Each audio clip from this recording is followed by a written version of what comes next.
What we got here today is this just came into the shop as we got a monster size portable generator and it won't start. Oh, okay, so here again I went through this a little bit and I've taken the filter off and such and looked at it, and I'm sure you probably, let's see, okay, in there is the carburetor, and it is not too hard to get on and off actually, but what I've determined, and let me show you, is the solution. Okay, when it comes to carburetors, I don't rebuild them. Alright, and the solution is a new carburetor. Okay, now what I wanted to show you is the problem with the other one is right there. They have this safety on them that's electrical safety, and you do need to keep it. I've bypassed it, but it's not safe, of course.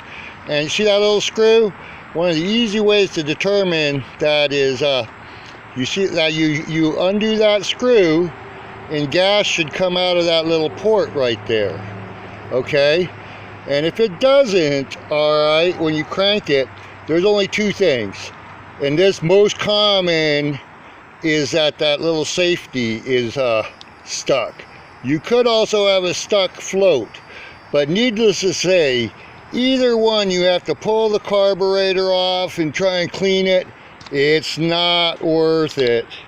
Just go and buy another carburetor.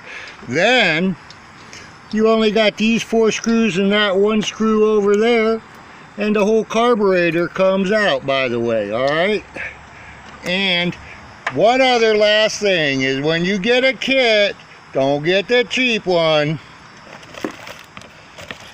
that doesn't come with new gaskets. All right, dumb shits, I see that all the time. But very common problem with most generators and larger motors, even riding motors, have this safety on it, and it goes bad. It gets stuck, and when it gets stuck, it won't let gas into your carburetor, thus it won't start. Easy way to tell that also, just like I did, to determine that it is that and not some other problems, I just sprayed carburetor cleaner down in there and it fired over. So obviously it's a carburetor problem.